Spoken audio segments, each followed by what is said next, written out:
लिखा है की ऑफ सक्सेस है ये, ठीक है जी। और ये जो क्लास, ये जो सेशन हम ले रहे हैं, ये एक तो अकाउंटेंट्स के लिए और दूसरा क्लास 11th के लिए रेलिवेंट है। ऑल दो कोई अपर क्लास जो जिसमें कोई स्टूडेंट ऐसा रह गया हो जो कॉमर्स से, सॉरी साइंस से या आर्ट्स से सीए में आया हो, तो वो भी इस क्लास को रेफर कर सकता है अपनी नॉलेज को अपग्रेड करने के लिए, ताकि उसको बेसिक्स का आइडिया लग जाए और वो आगे अच्छे से प्रोसीड कर पाए, ठीक है जी। तो हम यहाँ देख रहे हैं journal is a book of primary entries. Basically journal entries क्या है? जर्नल एंट्री है जैसे कि आपने ये समझिए कि दिन भर एक अकाउंटेंट क्या करता है, कोई भी घटना घटित हुई बिजनेस में उन सबको बुक करता रहता है। तो वो प्राइमरी प्राइमरी बुक है कि वो अपनी बुकिंग करता रहेगा और एक रिकॉर्ड मेंटेन कर लेगा, जिसको बोला जाएगा जर्नल, ठीक है जी। और फॉर्मेट जिसका क्या रहेगा, पहले कॉलम बनेगा डेट का, then particulars, then ledger folio. इसका मीनिंग हम आगे जाके समझेंगे कि अकाउंटिंग एक प्रोसेस है जिसमें पहला चरण जर्नल है, उसके बाद लेजर, देन ट्रायल बैलेंस। तो इस तरीके से ये लेजर फोलियो यानी जिस लेजर में इस एंट्री का इम्पैक्ट जाना है, उस लेजर का नंबर वो किस पेज पे है वो नंबर यहाँ आता है। और जर्नल एंट्री में जैसे कि rules of debit and credit हमने पढ़े, तो उसमें ये पढ़ा कि हर एक फाइनेंशियल ट्रांजैक्शन के दो इम्पैक्ट जाएंगे, एक डेबिट और एक क्रेडिट। अकाउंट उसमें दो से ज़्यादा भी इन्वॉल्व हो सकते हैं, लेकिन जो डेबिट और क्रेडिट का इम्पैक्ट होगा वो हमेशा सेम होगा। तो हमने लिख दिया both debit and credit will always be equals, ठीक है जी। तो अब यहाँ मैंने ये सारे रूल्स को जो हमने लास्ट क्लास में पढ़े थे उनको मर्ज करके ये एंट्री बना दी है। जैसे कि रूल्स को रिवाइज अगर हम करें, एक फंडा हमेशा याद रखना आप अपनी लाइफ में, जब भी आप अगली क्लास ले रहे हैं तो पिछली क्लास को एटलीस्ट रिकॉल कर लें। मैं जानता हूं कि पूरी क्लास देखना या पूरी क्लास एक बार याद करना पॉसिबल नहीं होता, बट उसको रिकॉल कर लेंगे तो आगे समझने में आसानी होती है, ठीक है जी। तो देखिए, हमने rules of debit and credit पढ़ने के लिए पहले जाना था कि टाइप्स ऑफ अकाउंट, कि कोई भी ट्रांजैक्शन जब बिजनेस में होती है तो उसमें कुछ अकाउंट्स इन्वॉल्व होते हैं। तो उन सारे अकाउंट्स को हमने तीन टाइप में बांटा था, पर्सनल, रियल एंड नॉमिनल। तो ताकि आपको पिछली क्लास में, अगर पिछली क्लास आप पूरी तभी देखें जब आपको पूरी नॉलेज लेनी है टाइप्स ऑफ अकाउंट्स की।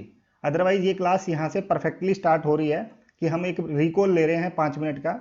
जैसे कि तीन टाइप के अकाउंट हमने पढ़े थे, पर्सनल, रियल एंड नॉमिनल, ठीक है जी। पर्सनल में कौन से आते हैं? जो किसी व्यक्ति से, किसी ऑर्गेनाइजेशन से, या रिप्रेजेंटेटिव पर्सनल, जैसे आउटस्टैंडिंग प्रीपेड एक्सपेंस जो किसी न किसी व्यक्ति या ऑर्गेनाइजेशन को रिप्रेजेंट करते हैं, तो वो पर्सनल में आते हैं। पर्सनल का रूल हमने पढ़ा था, debit the receiver, credit the giver. उसके बाद रियल अकाउंट हमने पढ़ा था, रियल में सारी एसेट्स आती हैं पर्सनल वाली को छोड़कर, ठीक है जी। तो जैसे कि land, building, plant and machinery, stocks, cash etcetera. Intangible assets भी आ जाती हैं, गुडविल, ट्रेडमार्क वगैरह। और रियल का रूल क्या था? Debit what comes in, credit what goes out, ठीक है जी। अभी ये रूल बार बार बार बार रिपीट होंगे हम जितनी भी जनरल एंट्रीज करेंगे, तो घबराने की बात नहीं है, ये सिर्फ रिकॉल कर रहे हैं हम। उसके बाद नॉमिनल, नॉमिनल में आते हैं खर्चे और इनकम, या खर्चे के साथ साथ, सॉरी, खर्चे के साथ साथ लॉसेज भी आ जाएंगे, और इनकम के साथ साथ रिवेन्यू भी आ जाएगा। तो डेबिट होते हैं सारे खर्चे और लॉसेज, और क्रेडिट होता है सारी इनकम्स और गेंस, ठीक है जी। तो ये पिछली क्लास का रिकॉल हो गया। उसके बाद हमने ट्रेडिशनल रूल भी पढ़े थे, मॉडर्न भी पढ़े थे।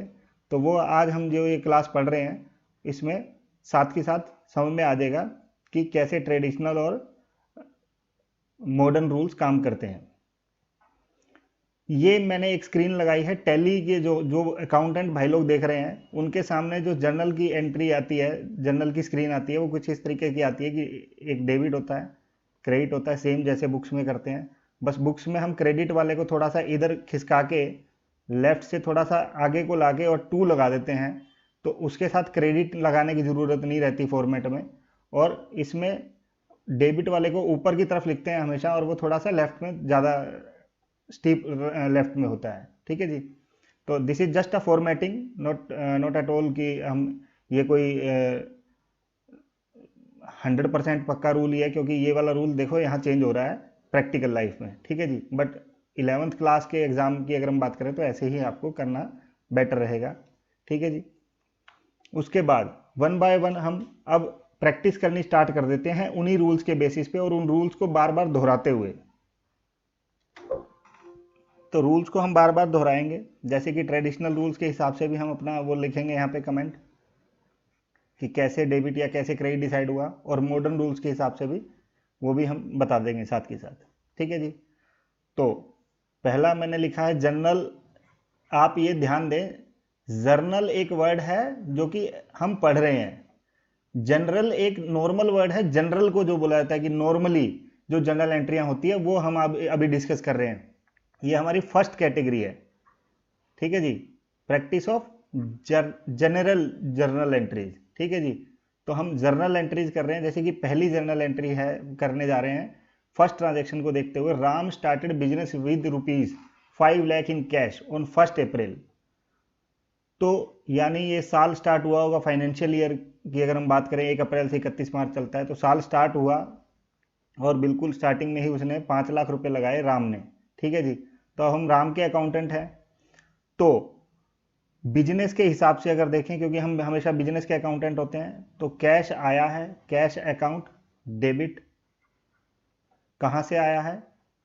टू राम्स कैपिटल लिख लें या खाली कैपिटल लिख लें, एक ही बात है, टू राम्स कैपिटल।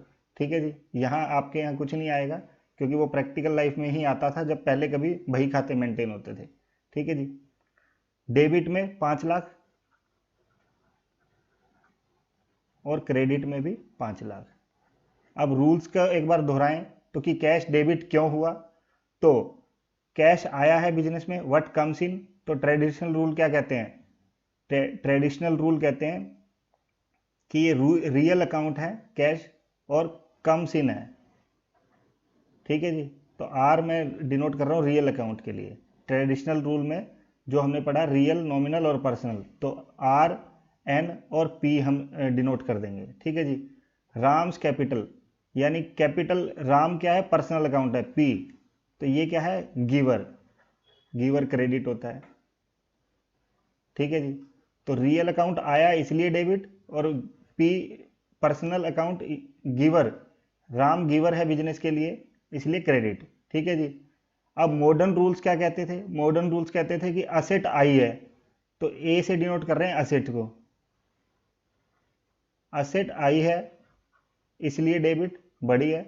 और कैपिटल, कैपिटल अपने आप में लाइबिलिटी ट्रीट कर लो, या कैपिटल चलो अलग से भी अगर माने लाइबिलिटी के इक्विवेलेंट, तो कैपिटल बड़ी है तो क्रेडिट।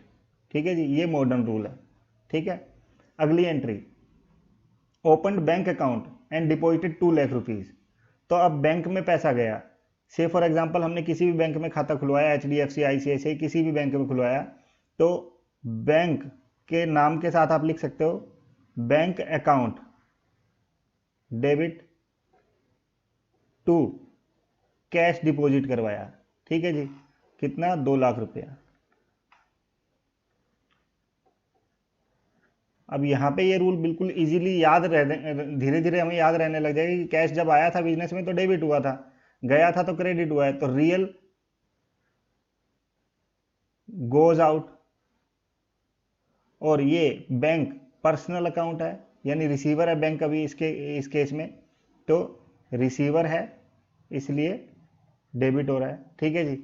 अब इस हिसाब से अगर सोचें मॉडर्न रूल के हिसाब से, तो दोनों ही एसेट हैं। ये वाली एसेट बड़ी है इसलिए डेबिट, और ये वाली एसेट घटी है इसलिए क्रेडिट। कैश घटा है, एसेट इसलिए क्रेडिट। ठीक है जी। अब ये नीचे बीइंग, बीइंग क्या लिखा हुआ है? बीइंग में जस्ट आप ये लिख देंगे कि ये नरेशन है, क्योंकि प्रैक्टिकल लाइफ में आप समझिए ट्रांजेक्शन तो घटित होती है, ऐसे कोई लिखी थोड़ी होती है, तो उसको लिखते हैं हम ट्रांजेक्शन के नीचे। और आपने आंसर में भी लिखना है, जब आप 11th क्लास का अगर एग्जाम दे रहे हैं तो आपने यहाँ नीचे लिखना है being cash deposited into bank. आप इसको शॉर्ट में करके लिख सकते हैं अगर आपकी इंग्लिश ठीक ठाक है। अगर आपकी इंग्लिश ठीक ठाक नहीं है तो आप बीइंग लगा के सेम इस ट्रांजेक्शन को कॉपी कर दें, कोई इशू नहीं है। क्योंकि 11th क्लास में भी टीचर ने सिर्फ फॉर्मेट चेक करके इसका नंबर काट लेना अगर नहीं लिखी तो, अदरवाइज पढ़ता कोई भी नहीं है इसको। प्रैक्टिकल लाइफ में ये पढ़ने में आती है, जो अकाउंटेंट्स एंट्री करते हैं उनकी किस धारणा के साथ उन्होंने एंट्री करी है वो देखने के लिए हमें नरेशन रेफर करनी पड़ती है, लेकिन थियोरेटिकली ये सिर्फ चिपकानी है नीचे हर ट्रांजेक्शन के नीचे, ठीक है जी, हर जर्नल एंट्री के नीचे। अब तीसरी एंट्री है परचेज गुड्स फॉर ₹50,000। तो अब यहां गुड्स ना आके परचेज वर्ड यूज होगा कि हम मानते हैं जब भी गुड्स खरीदा तो वो खर्चा हो गया, डेबिट टू। अब यहां कुछ नहीं बोला तो हम मान के चलेंगे कैश में खरीदा होगा, क्योंकि किसी व्यक्ति का नाम तो लिया नहीं कि फलाना आदमी से खरीदा, तो नाम नहीं लिया तो हम यही मान के चलेंगे कि गुड्स खरीदा और कैश में खरीदा। तो परचेज एक खर्चा है, वो डेबिट होगा, और कैश गया है। तो अब यहां से तो ये पॉइंट तो दोबारा रिपीट करूंगा ही नहीं मैं कि रियल अकाउंट है, गोज है, एक बार कर दिया, ठीक है जी। परचेज एक्सपेंस है तो ये नॉमिनल अकाउंट है, और एक्सपेंस जो होता है वो डेबिट होता है, ठीक है जी। अब यहाँ भी ये रियल नॉमिनल अकाउंट में रूल सेम ही रहता है मॉडर्न अप्रोच में भी, कि expenses and losses are debit, ठीक है जी। तो एक्सपेंस है, एक्सपेंस हुआ है तो डेबिट, और कैश गया है, असेट डिक्रीज हुई है।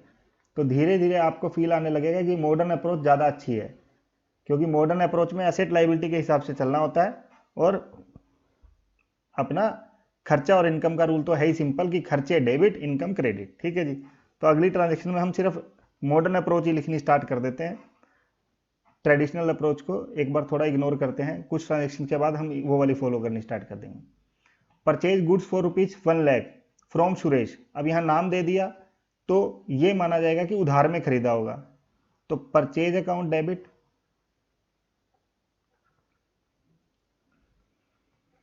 To Suresh account. अब कायदे से तो सुरेश अकाउंट होना चाहिए अगर इंग्लिश, टेक्निकली इंग्लिश की हम बात करें, और आपको आना भी चाहिए ये बात, ठीक है जी। तो हर अकाउंट के आगे पोस्ट ऑफ एस लगा के ऐसा लगाना होता है, ठीक है जी। तो परचेज अकाउंट डेबिट, 1,00,000 रुपए की परचेज है और सुरेश से है। अब दोनों रूल बताएं या एक बताएं?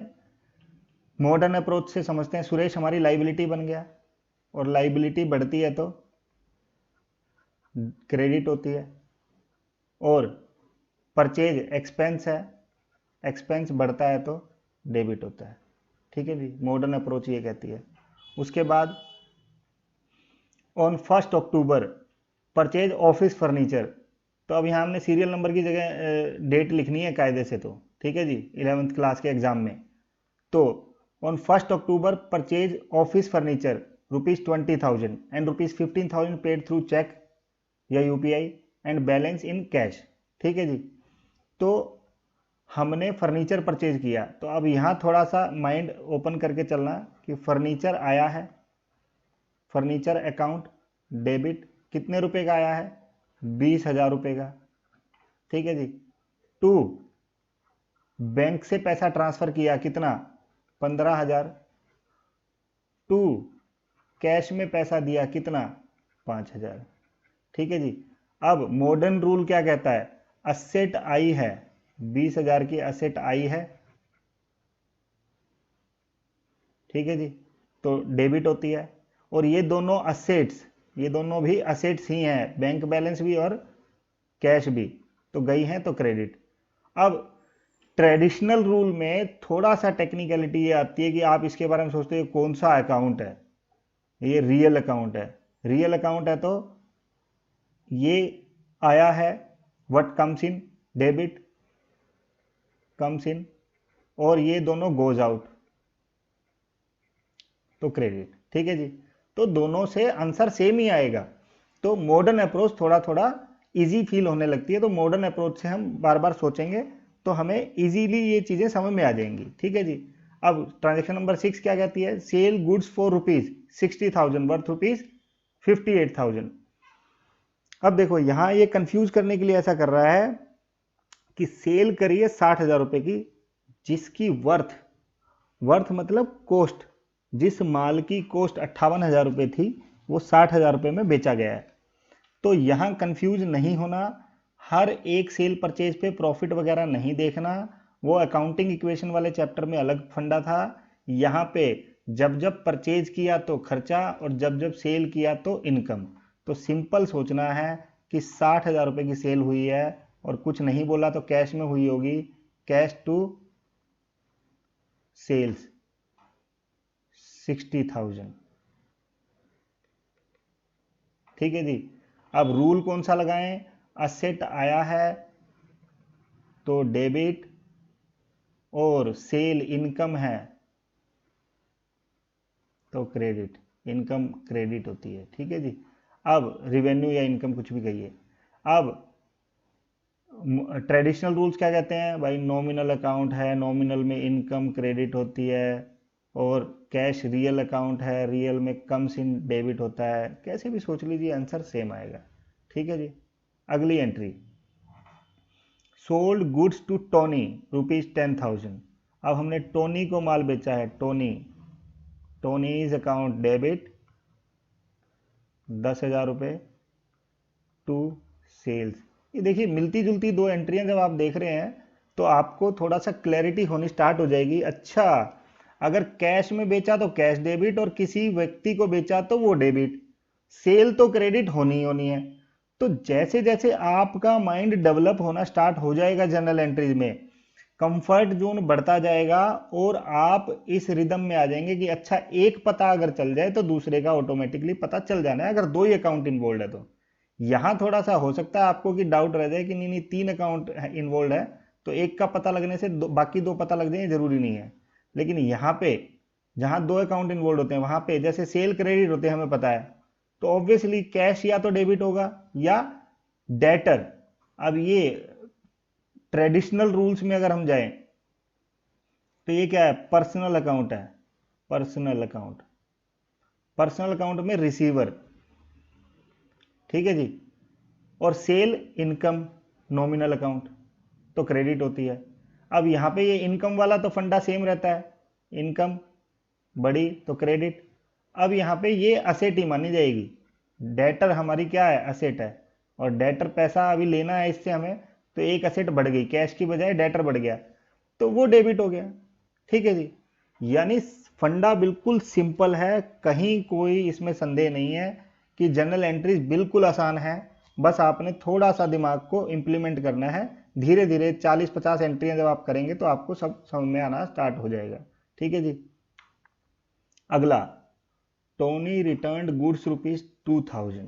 अब टोनी ने हमें वो माल जो हमने उसको बेचा था वो वापस कर दिया। तो जब टोनी को सेल किया था तो हमने एंट्री क्या करी थी? पिछले शीट पे ही है, Tony account debit to sale. अब उसको जो माल बेचा था वो उसने वापस कर दिया, तो हमने उससे माल परचेज नहीं किया है, उसने वापस किया है, तो सेल्स रिटर्न बोलेंगे हम इसे। तो सेल्स अकाउंट डेबिट, सेल जहां क्रेडिट हुआ था सेल रिटर्न भी बोल सकते हैं, टू टोनी, टोनीज अकाउंट। ठीक है जी। 2,000 यानी 2,000 रुपये की सेल रिवर्स हो गई है। अब इसमें रूल ऑब्वियसली रिवर्स जाएंगे कि असेट यानी टोनी नाम की जो असेट क्रिएट हुई थी डेटर की वो घट गई तो इसलिए क्रेडिट, और सेल इनकम है। अब आप देखिए इनकम घट जाएगी, ऐसा एग्जाम्पल जल्दी से मिलता नहीं है, तो ये मिल गया कि इनकम कम हो गई। इनकम जब होती है यानी सेल हुई तो वो क्रेडिट होती है, लेकिन इनकम कम हुई तो वो डेबिट होगी। ठीक है जी। अगला, अगला पॉइंट है, we returned above goods to Suresh, our purchase price was 1800। अब आप समझिए कि जो 2,000 रुपये का माल टोनी ने हमें वापस दिया वो हमने परचेज किया होगा सुरेश से, जो हमने पीछे वाली एंट्री में देखा था, इस वाली में कि सुरेश से किधर गई वो एंट्री, ये रही। ठीक है जी। हमने 1,00,000 रुपए की सुरेश से परचेज करी थी, तो परचेज की एंट्री तो हम परचेज प्राइस पे ही करेंगे। तो अब जैसे सेल रिटर्न हुई वैसे ही परचेज रिटर्न हो रही है कि हमने सुरेश को वापस दे दिया माल। तो सुरेश को जब माल वापस दे रहे हैं तो हम, सुरेश यहां क्या हो गया? Receiver, Suresh account debit to purchase. Purchase जब होती है, खर्चा होता है तो डेबिट होता है, तो खर्चा घट गया, एक्सपेंस कम हो गया, तो इसलिए क्रेडिट हो रहा है। और ये लाइबिलिटी था सुरेश, हमारी लाइबिलिटी था, लाइबिलिटी कम हो रही है, तो ये हमारा, ठीक है जी, क्रेडिट और डेबिट हो रहा है। लाइबिलिटी कम होती है तो डेबिट होती है। अब हम पर्सनल अकाउंट के पॉइंट ऑफ व्यू से अगर सोचें तो पर्सनल में ये रिसीवर है, ठीक है जी। और परचेज नॉमिनल अकाउंट के पॉइंट ऑफ व्यू से सोचें तो अब ये एक्सपेंस हो नहीं रहा, परचेज एक्सपेंस होता है लेकिन एक्सपेंस रिवर्स हो रहा है। तो रूल यहां पे भी यही लगेगा कि एक्सपेंस जब रिवर्स होगा तो वो क्रेडिट होगा, ठीक है जी। बड़ा सिंपल सा रूल्स हैं। अब यहाँ पॉइंट आता है अमाउंट कितनी लिखें, तो अमाउंट हम यहाँ 1800 लिखेंगे। वो सेल प्राइस हमारा 2000 था, लेकिन परचेज जितने का था, सुरेश से तो परचेज की बात ही होगी ना, तो 1800 रुपये आएगा। बड़ा इंपॉर्टेंट पॉइंट है, ठीक है जी। आगे पॉइंट आता है paid salary ₹18,000 through bank to Sharma ji. अब देखिए यहाँ शर्मा जी लिख के कंफ्यूज करने की कोशिश की गई है। अब शर्मा जी को दें या वर्मा जी को दें, बिजनेस के लिए तो वो सैलरी एक्सपेंस है, अकाउंट डेबिट, यानी खर्चों का भी एक अकाउंट बनता है। तो salary expense account debit to bank, क्योंकि बैंक से दिया था वो पैसा, थ्रू बैंक लिखा है ना, तो 18,000 रुपये ये वाली एंट्री हो जाएगी। अब फिर से एक्सपेंस है डेबिट, ये तो यहां भी सेम ही रहेगा, नॉमिनल एक्सपेंस डेबिट, ठीक है जी। बैंक से पैसा गया है, यहां पर्सनल गिवर, इसलिए क्रेडिट।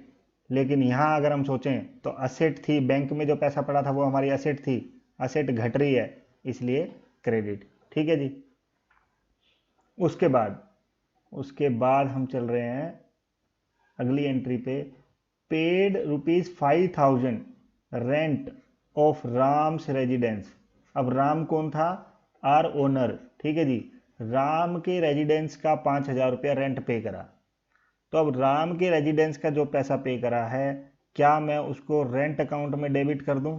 क्या वो बिजनेस का रेंट अकाउंट है? कर दूं ऐसा? तो अगर ऐसा करता हूं तो वो गलत माना जाएगा, क्योंकि ये बिजनेस का रेंट नहीं है। तो मालिक जब पैसा लेता है तो उसको क्या बोला जाता है, ड्रॉइंग्स।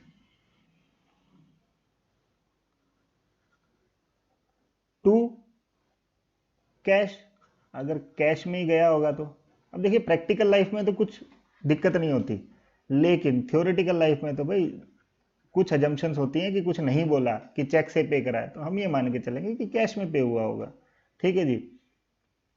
तो ड्रॉइंग टू कैश।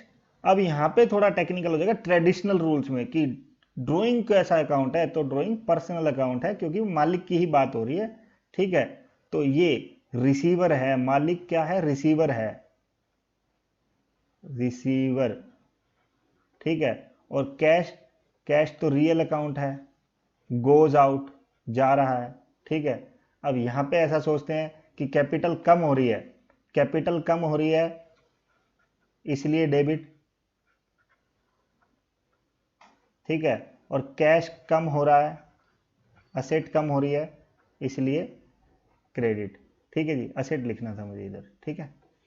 उसके बाद paid electricity charges ₹1200 and telephone charges ₹500। अब यहां आपको एक कंबाइंड एंट्री करवाने की कोशिश की जा रही है कि आप एक ही साथ दो खर्चों की एंट्री कर सकते हैं, यानी कंबाइंड एंट्री, इसको कंपाउंड एंट्री बोलो, कंबाइंड एंट्री बोलो। तो electricity charges account debit, electricity expense account debit 1200, telephone expense account debit 500 to, अब कैसे पे किया नहीं बताया, तो कैश में पे किया होगा, ठीक है जी, 1700। तो हम एक चीज यहां ध्यान रखेंगे कि डेबिट क्रेडिट कभी भी डिफरेंट नहीं हो सकता। रूल्स तो चलो देखे जाएं, एक ये सबसे बड़ा रूल है कि अमाउंट कभी मिसमैच नहीं होनी चाहिए। ठीक है जी। तो देखिए कितना प्यारा सा अकाउंट बना है, सॉरी कितनी प्यारी सी एंट्री बनी है कि दो खर्चे हैं, दोनों एक ही कैटेगरी के हैं तो डेबिट हो गया, और कैश गया है तो क्रेडिट हो गया, तो असेट कम हुई है। कैश का तो बहुत जल्दी याद हो जाता है बच्चों को सबको। ठीक है। हाँ, खर्चे हैं, एक्सपेंसेस हैं, एक्सपेंसेस डेबिट होते हैं। ठीक है। अब बात करते हैं ट्रेडिशनल अकाउंट की। ट्रेडिशनल क्या बोलता है? एक्सपेंसेस नॉमिनल है, नॉमिनल में एक्सपेंस डेबिट होता है, और ये रियल है, रियल गोज आउट है। तो धीरे धीरे इसको एबोलिश कर देंगे ट्रेडिशनल को, वो तो यहाँ कॉलम बना हुआ है इसलिए हम बार बार लिखते जा रहे हैं। उसके बाद received balance from Tony through cheque. अब आप देखिए, जब टोनी को हमने सेल किया था, टोनी को सेल किया था कितने रुपए का? टोनी को सेल किया था 10,000 रुपए का। ठीक है। टोनी से माल वापस आ गया था कितने रुपए का? टोनी से माल वापस आ गया था 2,000 रुपए का। तो बैलेंस अमाउंट टोनी से कितने रुपए लेनी थी? 8,000 रुपए। अब वो कैसे आया है? अब आप यहाँ पे बैंक में अगर वो इमीडिएटली चेक जमा करवा देते हैं तो bank account debit 8,000 to Tony, Tony's account. ठीक है जी, 8,000। अब बात यहाँ ये आती है, कुछ लोग यहाँ बोलेंगे चेक इन हैंड। अगर चेक हमारे हाथ में है तो चेक इन हैंड आएगा। जनरल सेंस में ये माना जाता है कि बैंक में वो चेक इमीडिएटली जमा हो गया तो bank account debit to Tony. ठीक है जी। अब फिर से डेटर था टोनी, असेट कम हुई है, डेटर था ना, डेटर नाम की असेट कम हुई है तो इसलिए क्रेडिट। और बैंक नाम की असेट, बैंक बैलेंस भी हमारी असेट ही होती है तो वो बड़ी है, हम ये मान के चल रहे हैं तो डेबिट। ठीक है जी। अब यहाँ रिसीवर, ये भी पर्सनल अकाउंट है, ये भी पर्सनल अकाउंट है, ये रिसीवर है बैंक हमारा और ये गिवर है टोनी हमारा। ठीक है जी। तो इसलिए रिसीवर डेबिट और गिवर क्रेडिट। ठीक है जी। आई होप कि सब समझ में आ रहा है। उसके बाद entry number 14, paid ₹14,000 to Suresh through cheque. Suresh से परचेज तो काफ़ी अच्छी खासी की थी, 1,00,000 रुपए की थी यहाँ पे। ठीक है जी। ये वाली 1,00,000 रुपए की परचेज है, जिसमें से वापस भी सिर्फ 1,800 का ही माल किया है, लेकिन पेमेंट सिर्फ 14,000 रुपए की कर रहे हैं। अभी पैसा नहीं होगा और वो भी चेक से कर रहे हैं। ठीक है जी। तो सुरेश हमारा क्रेडिटर है, Suresh account debit 14,000 to bank. हमने बैंक से चेक दिया है तो हम मान लेंगे कि वो चेक क्लियर हो ही जाएगा और पैसा चला गया। तो सुरेश अकाउंट पर्सनल अकाउंट है, रिसीवर है, REC रिसीवर। ठीक है जी। ये भी पर्सनल अकाउंट है, ये गिवर है, GEIVER लिख देता हूँ पूरा, गिवर। तो ट्रेडिशनल का रूल तो ये है। अब यहाँ लाइबिलिटी कम हुई है,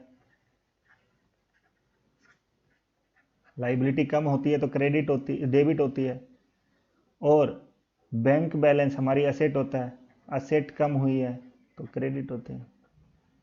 ठीक है जी। तो असेट और लाइबिलिटी देख रहे हैं आप, एक दोनों चीजें कम हो रही हैं, लेकिन एक डेबिट होती है, लाइबिलिटी कम होने पे डेबिट होती है, ज्यादा होने पे क्रेडिट होती है। असेट का उल्टा है। ठीक है जी। तो असेट कम हो रही है तो क्रेडिट हो रही है। उसके बाद अगली एंट्री है advance ₹20,000 paid through cheque for the purchase of ₹1,00,000, balance is payable after delivery. कि हमने चेक से एक एडवांस पे करा है 20,000 रुपए का माल परचेज करने के लिए। माल कितने का परचेज करेंगे? 1,00,000 का। फिर कंफ्यूज करने की कोशिश की जा रही है, अरे माल कितने का करेंगे, that is the separate point. अभी नाउ द पॉइंट इज कि पैसा अभी कितना गया है। आप ये समझिए, ये जो हम एंट्रियां कर रहे हैं ये रियल बेसिस पे कर रहे हैं, मतलब कि अभी क्या आदान प्रदान, अभी क्या हुआ है, कॉन्ट्रैक्ट की कोई एंट्री नहीं होती। तो 1 लाख का कॉन्ट्रैक्ट हुआ होगा परचेज का, उसकी एंट्री नहीं कर रहे, कॉन्ट्रैक्ट की नो एंट्री। पैसा कितना गया? 20,000। तो डेबिट हुआ एडवांस अकाउंट डेबिट 20,000, और गया क्या? बैंक से पैसा गया टू बैंक 20,000। 1 लाख का कोई मतलब नहीं है, सिर्फ वो कॉन्ट्रैक्ट बताया गया कि 1 लाख की परचेज करनी होगी हमें, ठीक है जी, for the purchase of ₹1 lakh. Balance बाद में पे करेंगे, तो जब करेंगे तब एंट्री करेंगे, ठीक है जी।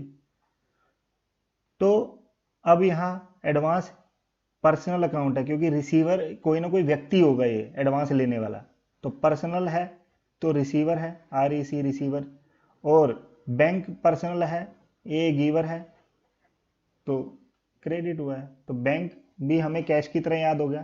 कैश और बैंक को एक कैटेगरी में लेके चलोगे तो दिमाग कभी कंफ्यूज होगा ही नहीं, और एंट्रियां बिल्कुल सटीक चलेंगी, ठीक है जी।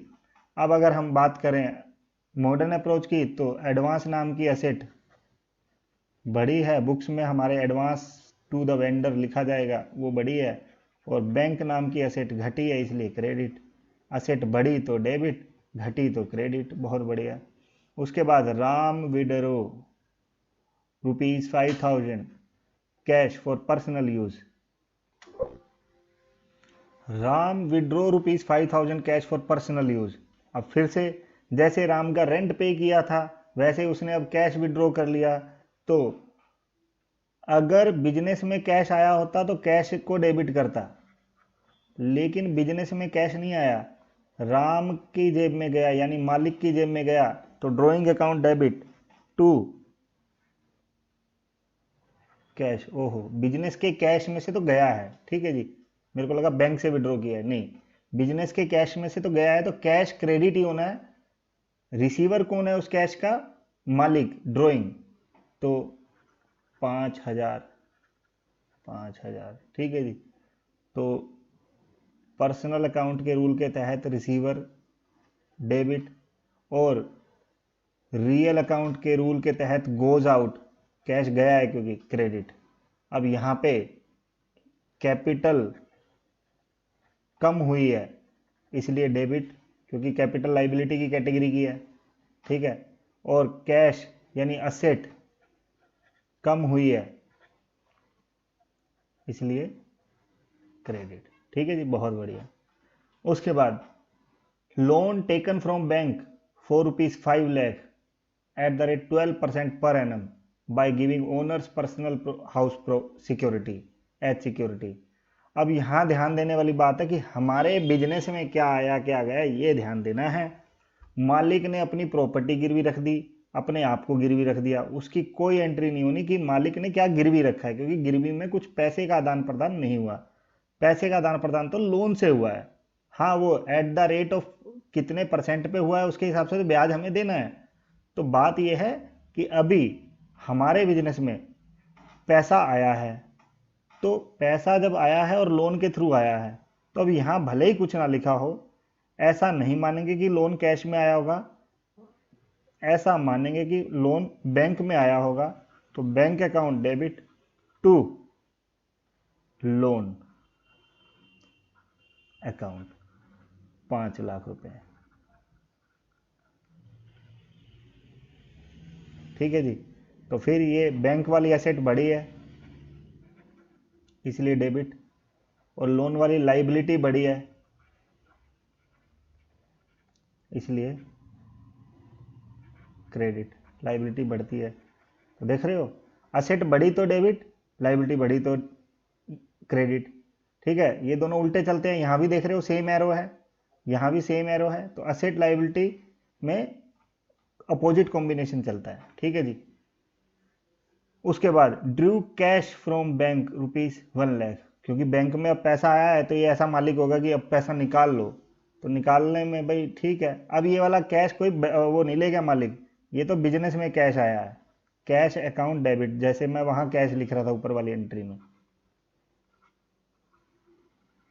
तो मुझे लगा था यहाँ कैश बैंक से निकाला है, लेकिन वो तो बिजनेस के कैश से कैश ले गया था मालिक, यहाँ बैंक से बिजनेस में ही कैश आया है, तो कैश अकाउंट डेबिट, तो ₹1,00,000 इतनी मोटी अमाउंट निकालनी नहीं चाहिए बैंक से, बट ठीक है, ये तो क्वेश्चन है इसलिए निकाल लिया। ठीक है, अब यहाँ एक असेट बढ़ी, एक असेट घटी, तो जो बढ़ी वो डेबिट और जो घटी वो क्रेडिट। तो मॉडर्न वाले रूल अच्छे लगने लगे धीरे धीरे हमें। 19th number entry, after 1 month bank charge interest on loan, कि 1 महीने बाद बैंक ने लोन पर ब्याज चार्ज किया। तो अब कैसे निकलेगा वो इंटरेस्ट, वो तो आपने समझा होगा, जब आप 10th तक भी आपने ये सारी कैलकुलेशन तो सीख ही ली है, लेकिन फिर भी मैं सिखा देता हूँ। 5 लाख रुपए गुना में 12% यानी 12/100 इंटू में 1/12, क्योंकि 12% पर एनम है। ठीक है जी, तो 1/12, तो मोटा मोटी क्या हुआ, 12 से 12 कट जाएगा और 2 जीरो से 2 जीरो कट जाएगी, यानी 5,000 रुपये ब्याज गया। ठीक है, तो 1 महीने का इंटरेस्ट गया। तो interest on loan account debit, interest on loan, खाली इंटरेस्ट अकाउंट भी डेबिट कर सकते हो, मतलब पूरा लिखना चाहिए। कोई अकाउंट अगर आप बना रहे हो, लेजर अगर बना रहे हो, तो interest on loan account debit to, अब ये जो पैसा गया होगा ये बैंक से गया होगा, कैश में हम कोई लोन वोन का इंटरेस्ट पे नहीं करते। तो कुछ समझदारी भी लगानी है, ऐसा नहीं है कि बिल्कुल अंधाधुंध चलना है कि नहीं बोला कहां से गया है तो कैश लिख दे, नहीं। बैंक से होने वाली ट्रांजेक्शन तो बैंक अपने आप में उस खाते से ही कर लेता है जो हमारा खाता मेंटेन होता है। ऐसा नहीं होगा कि हम उसको भी कैश पकड़ा के आ जाए, नहीं, ऐसा नहीं होगा। ठीक है जी, तो अब यहाँ एक्सपेंस है इसलिए डेबिट, और असेट कम हुई है इसलिए क्रेडिट। आई होप सब समझ में आ रहा है। अगले पॉइंट पे बढ़ते हैं। अब तक हमने कर ली सारी बेसिक जनरल एंट्रीज। ठीक है जी, अब हम आ रहे हैं थोड़ा सा अगले स्टेप पे, कॉन्सेप्चुअल। आपने देखी बेसिक जनरल एंट्रीज तो बड़ी ही आसान थी, वो जनरल एंट्रीज थी। अब कॉन्सेप्चुअल जनरल एंट्रीज हैं कि इनमें कुछ कॉन्सेप्ट छुपा है, जैसे कि बैड डेट। अब ये बैड डेट क्या होता है, देखिए थ्योरी की एक क्लास पूरी लेना भी ठीक रहता है, लेकिन उस टाइम जब बैठ के एक साथ पढ़ते हो तो एक साथ में याद नहीं रह पाती चीज़ें, लेकिन अब प्रैक्टिकल करते करते चीज़ें ज़्यादा आसानी से याद हो जाती हैं। तो बैड डेट क्या होता है, बैड डेट का मीनिंग होता है कि हमारा वो डेटर, डेट का मतलब वैसे तो कर्जा होता है, लेकिन यहाँ आप बैड डेट को डेटर से लिंक करके चलेंगे कि हमारा डेटर यानी जिससे हमने पैसा लेना था वो बैड हो गया, यानी वो बुरा निकला। अच्छा, बैड क्रेडिटर नहीं होता, बैड डेट ही होता है, यानी हमारा डेटर हमारा गंदा निकल गया।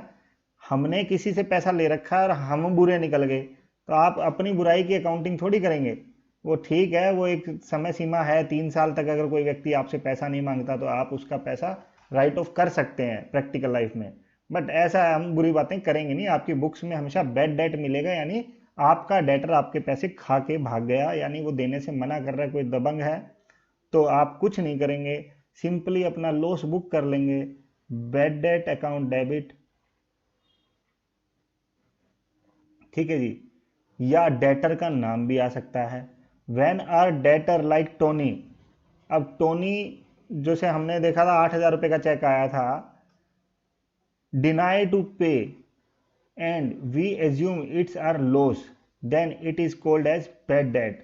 Then in place of entry number 13 below entry will be passed. तो एंट्री नंबर 13 में हमने क्या पास किया था कि पैसा, सॉरी, उसने चेक दिया था तो बैंक को डेबिट कर दिया था यहाँ पे।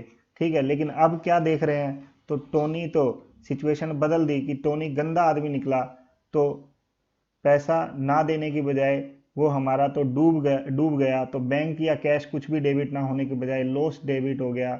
और टोनी, अब क्या करें, मजबूरी है, टू टोनीज अकाउंट, कि डेटर को तो हमने अपनी बुक्स तो साफ करनी है, तो बुक्स को क्लीन रखेंगे। ठीक है जी, तो अब यहाँ Tony not giver but still credit, यहाँ इसलिए लिखा क्योंकि वैसे तो गिवर क्रेडिट होता है। अब एक नॉर्मल व्यक्ति, नॉर्मल बच्चा जो अभी पढ़ ही रहा है अकाउंटिंग एंट्रीज, वो कहेगा सर इसको क्रेडिट करने में मेरा दिल बिल्कुल भी नहीं मान रहा, हाँ, मेरा भी नहीं मान रहा क्योंकि गिवर तो नहीं है, लेकिन मॉडर्न अप्रोच में दिल बड़ा आसानी से मान जाएगा क्योंकि वो हमारा एसेट था, डेटर नाम की एसेट, ठीक है, जो मर गई, खत्म हो गई। यानी आपके फर्नीचर में आग लग जाएगा तब भी तो आप उसको क्रेडिट करेंगे। तो ऐसे ही ये आपका डेटर नाम की एसेट एक मर गई तो वो क्रेडिट होगी।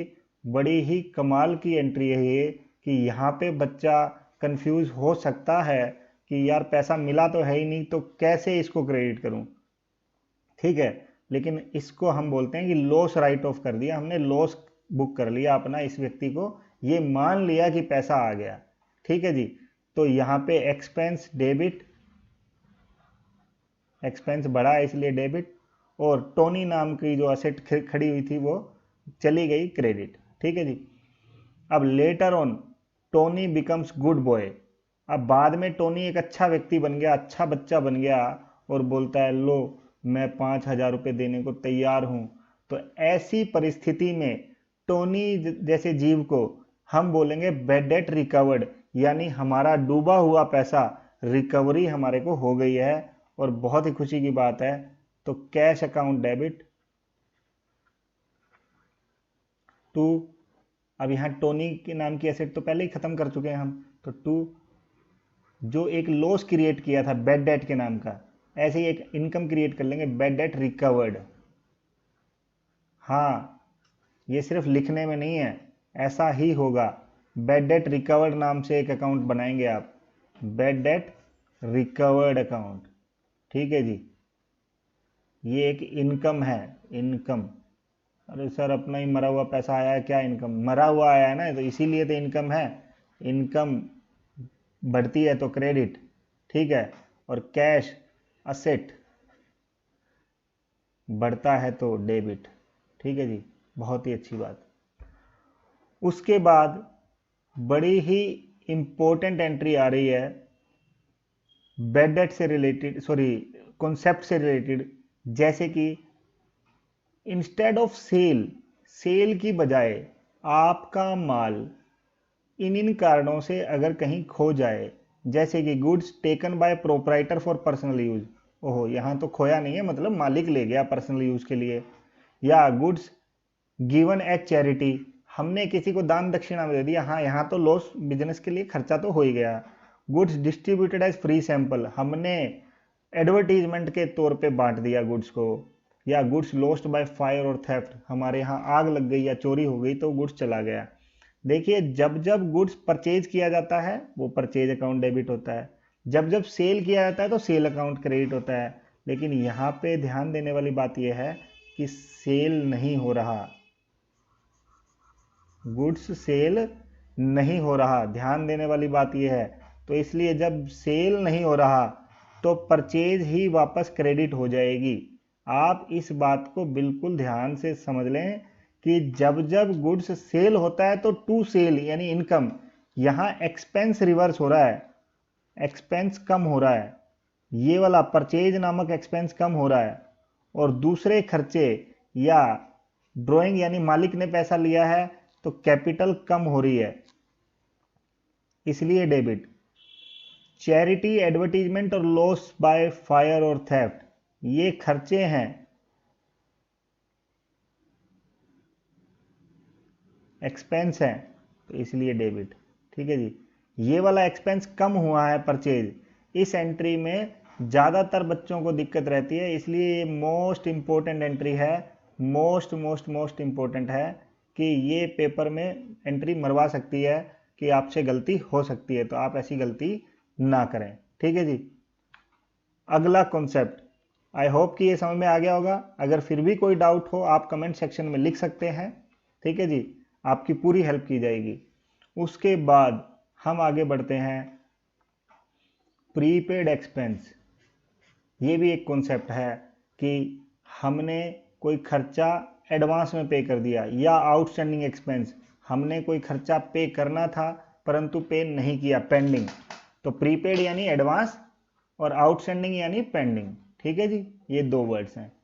अब आप यहां ध्यान दें, थ्योरी जब आप पढ़ेंगे तो उसमें पढ़ेंगे हम जो अकाउंटिंग करते हैं वो पीरियोडिसिटी के बेस पे करते हैं, यानी साल दर साल प्रॉफिट या लॉस देखना चाहते हैं। तो इसलिए जैसे ही साल खत्म हुआ या महीना खत्म हुआ, आप कह रहे हो कि एक महीने का भी अगर प्रॉफिट देखना है, तो यार जब साल खत्म हो गया और कोई खर्चा था परंतु पे नहीं किया, तो हमारा एक्रूअल कॉन्सेप्ट क्या बोलता है कि खर्चा अक्कर तो हो ही गया, यानी खर्चा अक्कर हो चुका है, खर्चे को इग्नोर नहीं करना, बुक तो करना ही पड़ेगा, भले ही उसने आज मांगा भी नहीं है, आज नहीं तो कल देना तो पड़ेगा ही, तो इसलिए हमें खर्चा बुक करना ही पड़ेगा। तो रेंट ऑफ मार्च, एग्जाम्पल के तौर पे, rent of March month is pending to pay at the end of the year 10,000। ठीक है जी, तो मार्च का रेंट पेंडिंग है अभी पे करने के लिए, तो क्या हो गया पेंडिंग है, तो rent account debit to to क्या, टू कैश, अगर कैश में पे किया होता नहीं, टू बैंक अगर बैंक में पे किया होता नहीं, टू आउटस्टैंडिंग रेंट अकाउंट। तो आउटस्टैंडिंग रेंट अकाउंट ये क्या हो गया, अपने आप में गिवर हो गया, क्योंकि जिस व्यक्ति ने, पर्सनल अकाउंट है ना जी, आउटस्टैंडिंग रेंट क्या है, रिप्रेजेंटेटिव पर्सनल है, तो ये गिवर हो गया कि अभी उसने हमें उधार दिया है, ठीक है, और खर्चा तो डेबिट होना ही है, तो ये नॉमिनल अकाउंट है, एक्सपेंस, तो इसलिए डेबिट। ठीक है, अब मॉडर्न अप्रोच से समझते हैं, ज़्यादा अच्छे से मज़ा आएगा, कि खर्चा है एक्सपेंस डेबिट, ठीक है, लाइबिलिटी है बड़ी है इसलिए क्रेडिट। देखो एक ही एरो होता है तभी एसेट और लाइबिलिटी अपोजिट में चलती हैं, यानी एक्सपेंस, सॉरी ये तो एक्सपेंस है, एक्सपेंस डेबिट, और लाइबिलिटी घटती है तो डेबिट होती है, बढ़ती है तो क्रेडिट होती है। ठीक है जी, अब आप यहां ध्यान दें कि आउटस्टैंडिंग रेंट एक अलग अकाउंट क्रिएट होगा, आप उस व्यक्ति के नाम से भी, मालिक के नाम से भी अकाउंट क्रिएट कर सकते हैं, वो बेटर फील आती है, बच्चे क्योंकि कंफ्यूज हो जाते हैं आउटस्टैंडिंग रेंट के नाम से, कि वो रेंट और आउटस्टैंडिंग रेंट में कंफ्यूज हो जाते हैं। तो रेंट एक्सपेंस अकाउंट होता है, तो साथ में मैं बोलता हूँ हमेशा लिखना चाहिए रेंट एक्सपेंस अकाउंट डेबिट और outstanding rent liability account credit. ठीक है जी, ऐसा करेंगे थोड़ा सा ईजी रहेगा आपके लिए। उसके बाद 24th नंबर एंट्री, जिसमें आउटस्टैंडिंग, सॉरी प्रीपेड की बात की गई है, कि इंश्योरेंस प्रीमियम पेड ₹24,000, कि इंश्योरेंस प्रीमियम पे किया है 24,000 रुपये। ठीक है जी, on 1 February 2022 and the company following financial year, यानी कंपनी फाइनेंशियल ईयर फॉलो करती है अकाउंटिंग पीरियड के तौर पे। फाइनेंशियल ईयर का मतलब क्या होता है, 1 अप्रैल से लेके 31 मार्च। ठीक है जी, तो यानी ये फाइनेंशियल ईयर फॉलो करती है, तो 31 मार्च 2022 को जिसका साल खत्म होगा, तो 31 मार्च 2022 को जब साल खत्म होगा, तो यानी अभी खर्चा कितना पे कर दिया, 24,000 रुपये, पूरे एक साल का रेंट इंश्योरेंस है ये। ठीक है जी, इंश्योरेंस जनरली एक साल का ही जाता है, तो एक साल के 24,000 रुपये पे करें हैं, जबकि इस साल में तो सिर्फ और सिर्फ 2 ही महीने बीतेंगे, फरवरी और मार्च, तो insurance account debit, insurance expense debit, कितना, 2 दूनी 4,000 रुपये, प्रीपेड इंश्योरेंस अकाउंट डेबिट,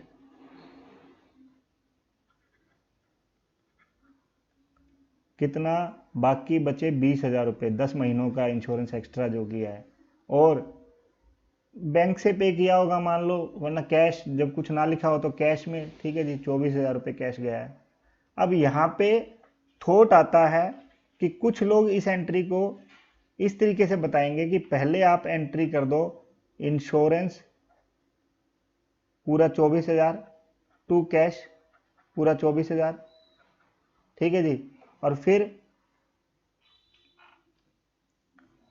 फिर आप एंट्री करेंगे बदले में कि वो इंश्योरेंस एक्सपेंस कम करके प्रीपेड इंश्योरेंस टू इंश्योरेंस 20,000, तो वो भी तरीका ठीक है, और ये भी तरीका ठीक है कि आप पहले पूरा खर्चा पे करके उस खर्चे को रिवर्सल करें, ठीक है जी, खर्चे को पूरे को डेबिट करके इंश्योरेंस को पूरे 24,000 से फिर इंश्योरेंस को क्रेडिट करेंगे और प्रीपेड इंश्योरेंस को डेबिट करेंगे 20,000 से।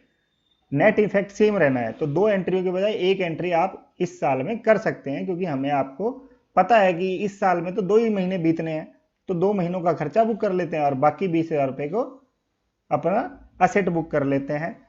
तो ये एक्सपेंस है इसलिए डेबिट, ये असेट है, असेट क्रिएट हुई है इसलिए डेबिट, और कैश असेट गई है इसलिए क्रेडिट। ठीक है जी। वैसे मेरा मन करता था बैंक लिखूं यहाँ, लेकिन नहीं लिखा। 11th क्लास के पॉइंट ऑफ व्यू से अगर सोचें तो कैश क्रेडिट कर रहे हैं हम। ठीक है जी। उसके बाद एक्रूड इनकम, ये वाला पॉइंट तो रियल में ज्यादातर बच्चे कंफ्यूज रहते हैं कि ये एक्रूड क्या है। तो एक्रूड वर्ड जो बना है वो बेसिकली लिंक है एक्रूवल से ही, कि खर्चा या इनकम एक्रू तो हो गया, इसको हम लिंक करते हैं इनकम से, कि एक्सपेंस जब ड्यू हो गया बट नहीं पे किया तो आउटस्टैंडिंग वर्ड यूज करते हैं। इनकम जब ड्यू हो गई बट नहीं मिली, पेंडिंग टू रिसीव, तो उसको एक्रूड इनकम बोलते हैं। सेम जैसे खर्चा एडवांस में पे कर देते हैं तो एडवांस एक्सपेंस बोल देते हैं, और इनकम एडवांस में मिल जाती है तो एडवांस इनकम बोल देते हैं। उसमें कोई दो राय नहीं, मतलब कुछ कंफ्यूजन नहीं है। तो एक्रूड इनकम और आउटस्टैंडिंग एक्सपेंस, कभी कभार बहुत ही रेयरली ये दोनों चीजें आपस में स्वैप्ड भी मिल जाती हैं, कि एक्रूड एक्सपेंस भी देखने को मिल जाता है तो उसको आप आउटस्टैंडिंग एक्सपेंस ही मान के चलें, और आउटस्टैंडिंग इनकम भी देखने को कभी मिल जाए अगर बाय चांस, तो आप उसको एक्रूड इनकम ही मान के चलें, यानी इनकम मिलनी थी परंतु मिली नहीं। तो अब ऐसे में interest on investment of ₹1 lakh at 6% due for 3 months ending 31 March but not received, कि इंटरेस्ट इनकम होनी थी। तो इंटरेस्ट इनकम होनी थी परंतु कैश अभी आया नहीं है। तो आया नहीं है तो जहां कैश डेबिट होना था वहां, या बैंक डेबिट होना था, क्या कर देंगे, एक्रूड इंटरेस्ट इनकम। ठीक है जी। तो ये असेट है हमारी, डेबिट हो गया। अब अमाउंट कैलकुलेट करें, कैसे होगी कैलकुलेट, 1 लाख रुपया इनटू में कितना 6% यानी 6/100 इनटू में 3 months की इनकम है 3/12, तो 3/12 से 6 से 12 कट जाएगा 2। ठीक है जी। 2 0 से 2 0 कट गई। अब 1000 को 2 से डिवाइड करेंगे तो 500 इंटू में 3, 1500 रुपीज़ इनकम है ये जिसकी हम बात कर रहे हैं। तो 1500 रुपये की एक्रूड इनकम, एक्रूड इंटरेस्ट नाम की इनकम जो है हमारी एसेट बन गई, और टू इंटरेस्ट इनकम हमारी इनकम है। तो कंफ्यूज नहीं होना। ठीक है जी। तो ये असेट है इसलिए डेबिट, जब पैसा आ जाएगा तो बैंक या कैश टू एक्रूड इनकम कर देंगे, और ये इंटरेस्ट इनकम जो हमारी इनकम है तो बड़ी है तो इसलिए क्रेडिट। तो थोड़ा सा कंफ्यूजन हो सकती है, आप सेपरेटली कमेंट सेक्शन में पूछ लें या मेरे को आप कॉल भी कर सकते हैं, मैं पर्सनली भी संडे वाले दिन आपको रिप्लाई दे सकता हूं। ठीक है जी। उसके बाद 26 number entry, company given its building on rent and received ₹25,000 as advance rent. तो इनकम एडवांस में अगर आ गई तो वो हमारी लाइबिलिटी क्रिएट हो जाती है। तो पैसा तो चलो आज ही आ गया, तो कुछ नहीं बोला तो कैश में पैसा आया होगा ऐसा मान लेते हैं 25,000 रुपया। ठीक है। To advance income, advance rent यानी रेंट लिख देंगे आप 25,000। तो ये लाइबिलिटी है, और लाइबिलिटी बढ़ती है तो क्या, क्रेडिट। और ये कैश असेट है, असेट बढ़ता है तो एक ही दिशा में दोनों एरो, लेकिन एक क्रेडिट एक डेबिट। असेट बढ़ती है तो डेबिट, लाइबिलिटी बढ़ती है तो क्रेडिट। ठीक है जी। आगे आई होप सब समझ में आ रहा होगा। अगर थोड़ी कंफ्यूजन आ रही है तो रिपीट करके आप देख सकते हैं वीडियो, आपको इजीली समझ में आ जाएगी चीज़ें। फिर भी मैं बैठा हूँ, आप डाउट पूछ सकते हैं संडे वाले दिन। कोई प्रॉब्लम नहीं होगी। आगे फ्यू बैंक रिलेटेड एंट्रीज। अब ऑल दो बैंक रिलेटेड एंट्रीज में डिस्कस ही कर चुका हूं, कोई इशू नहीं है, बट यहां कि भाई जहां जहां कैश की बजाय बैंक का नाम आ जाए तो बैंक डेबिट या क्रेडिट हो जाता है, लेकिन यहां कुछ अलग टाइप की एंट्रीज जो कि आप देखेंगे पीछे नहीं आई, जैसे कि चेक बाउंस हो जाए। Suppose cheque received from Tony in entry number 13 got bounced. अब आप समझिए, पहले ही हम एक बार टोनी को बैड डेट बना चुके हैं यहाँ एंट्री नंबर 20 में। अब हम कह रहे हैं कि मान लो टोनी ने मना तो नहीं किया, लेकिन टोनी का दिया हुआ चेक वो गद्दार निकला, यानी वो पैसे मिले नहीं हमें। तो मान लिया कितने रुपए का चेक था टोनी का, 13 नंबर एंट्री में 8,000 रुपये का वो आया था, लेकिन वो एक टाइप से समझ लो कि वो चेक वापस चला गया, बल्कि बैंक ने कुछ चार्जेस भी लगाए होंगे। लेकिन पहले तो हम उस 8,000 का हिसाब कर लें कि 8,000 रुपये हम मान लेंगे कि टोनी को वापस दे दिए हमने। भाई टोनी, अब तूने पैसा देना है हमें वापस 8,000 रुपया टू बैंक। जिस बैंक को हमने डेबिट किया था ये मानते हुए कि पैसा आ जाएगा, अब उस बैंक ने हमें वापस, आप कई बार देखेंगे अपनी बैंक स्टेटमेंट में भी, तो चेक जब जमा कराते हैं तो वो एक बार क्रेडिट हो जाता है, जब वापस आता है तो डेबिट हो जाता है। तो बैंक में उल्टा होता है, वो रहने दें, अभी आगे बैंक रिकन्सिलेशन वाला चैप्टर पढ़ेंगे तो समझ में आ जाएगा। अभी यहाँ समझें कि बैंक से पैसा वापस जा रहा है तो क्रेडिट, ठीक है जी। तो टोनी हमारा डेटर बन गया, यानी एक असेट बढ़ गई और एक असेट घट गई। आप देख सकते हैं ये एरोज बिल्कुल उल्टे चल रहे होंगे। एंट्री नंबर 13 में आप देख लीजिए कि एक असेट जो बढ़ रही थी, यानी बैंक बढ़ रहा था पहले, वो अब घट रहा है, ठीक है जी। बैंक घट रहा है तो इसलिए क्रेडिट हो रहा है, ठीक है जी। आगे चलते हैं। Suppose cheque given to Suresh entry number 14 got bounce dishonoured.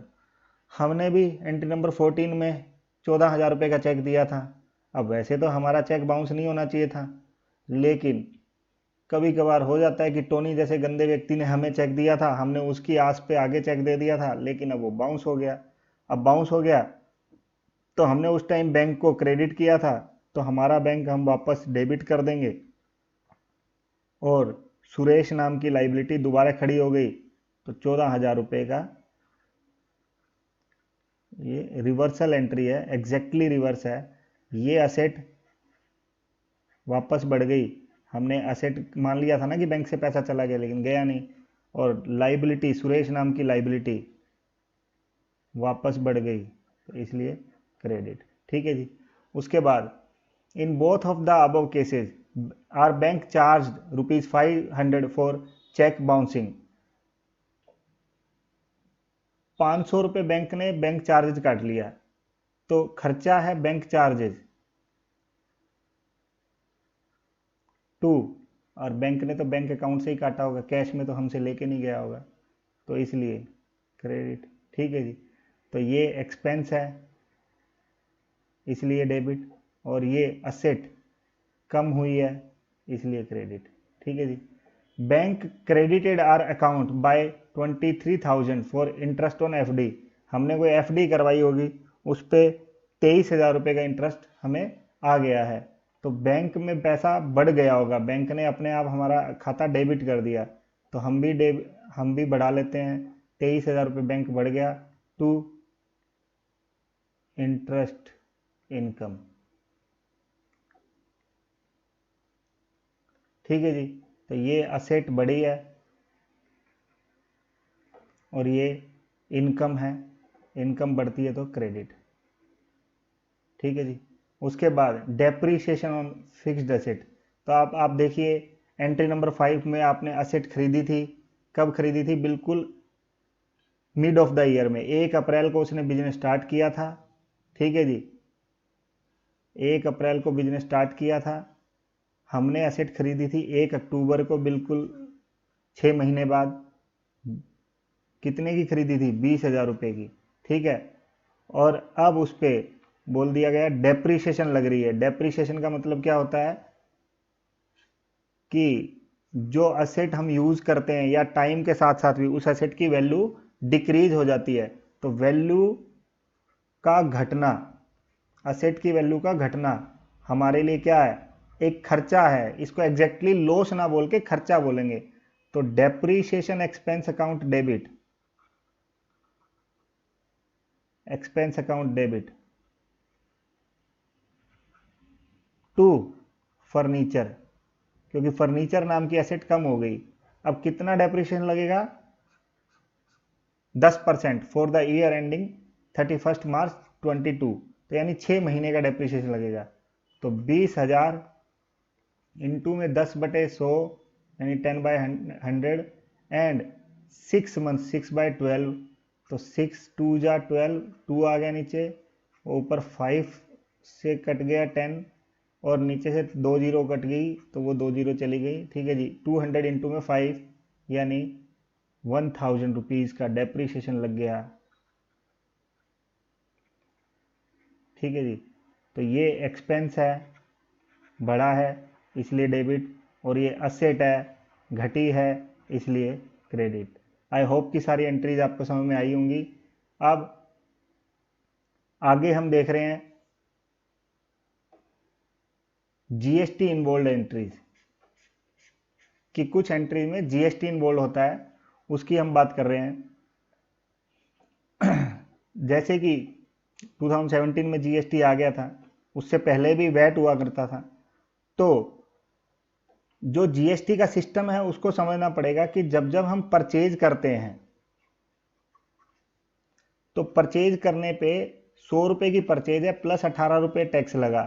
ठीक है जी, तो हमने पे कितने करे, 118, लेकिन सरकार बोलती है ये 18 रुपये का आपको मिल जाएगा इनपुट।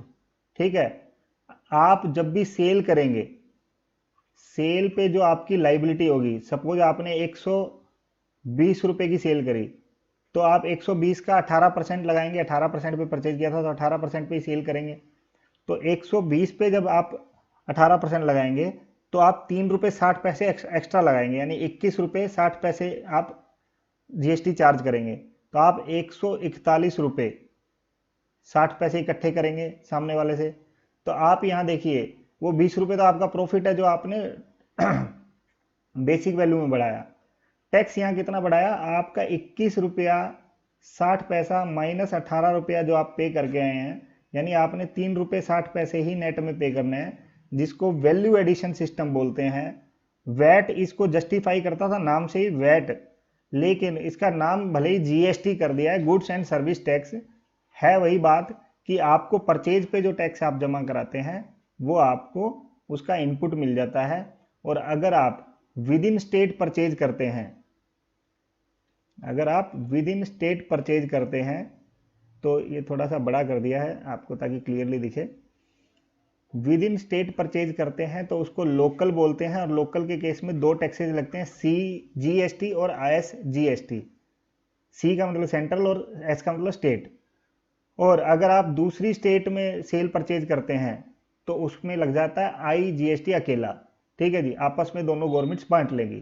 ठीक है, तो अब परचेज के केस में अगर आपने परचेज करी 1,000 रुपये प्लस जीएसटी में, ठीक है, लोकल में, तो आप एंट्री क्या करेंगे, परचेज अकाउंट डेबिट, क्योंकि आपका जो खर्चा है वो 1,000 ही है। सीजीएसटी अकाउंट डेबिट, 90 रुपये आपकी एक असेट बन गई। एसजीएसटी अकाउंट डेबिट, ओहो खाली अकाउंट लिख रहा हूं मैं, ये input account debit. CGST input, SGST input account debit to किससे परचेज करी, जिससे भी करी, अगर कैश में परचेज करी तो टू कैश या क्रेडिटर। क्रेडिटर को कितने रुपए देने हैं, हमने देने हैं 1180 रुपये। ठीक है जी, अगर आईजीएसटी होता तो एंट्री बस इतना सा फर्क हो जाता, परचेज अकाउंट डेबिट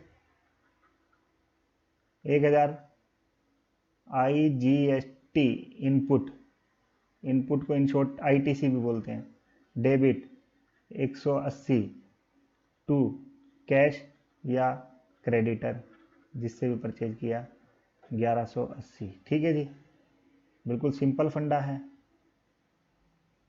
अब ये इनमें से डेबिट में ये एसेट एक्सपेंस है, सॉरी परचेज एक्सपेंस है, एक्सपेंस डेबिट होता है जब होता है तो, और ये दोनों हमारी एसेट बन गई हैं,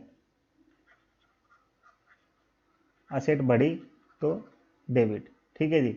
और कैश गया है तो एसेट घटी, क्रेडिटर बढ़ा है तो लाइबिलिटी बढ़ी, ठीक है जी। ऐसे में सेल की बात करते हैं, अगर सेल करी तो सेल का भी सेम फंडा है, लोकल है तो एस और सी दोनों लग जाएंगे, और इंटरस्टेट है तो आई लग जाएगा।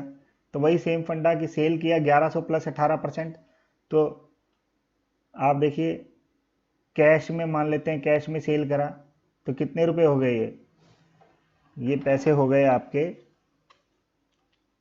99 प्लस 99 प्लस 1100, तो 1298 टू सेल। आपकी सेल कितनी है, मात्र 1100, जो आपका प्रॉफिट है 100 रुपये मिला के, to CGST payable, to SGST payable 99, और ये सेम फंडा कि ये लाइबिलिटी है, वहाँ असेट बना था, ये लाइबिलिटी है, बढ़ी तो क्रेडिट, ठीक है जी। ये इनकम है, इनकम क्रेडिट होती है, बढ़ती है क्योंकि तो, और ये असेट है, बढ़ी तो डेबिट, ठीक है जी। बिल्कुल सिंपल फंडा है। उसके बाद हम आते हैं सेटलमेंट ऑफ GST। आप देखिए, अब सेटलमेंट ऑफ GST अगर हम कर रहे हैं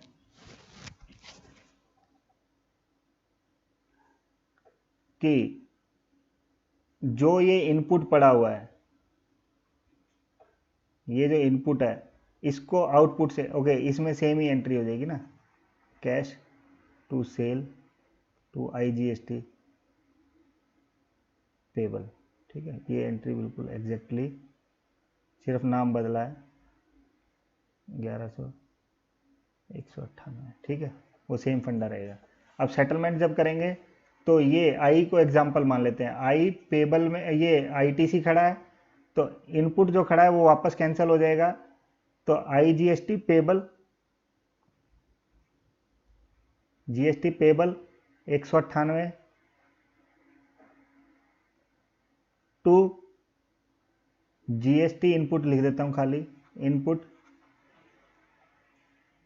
180,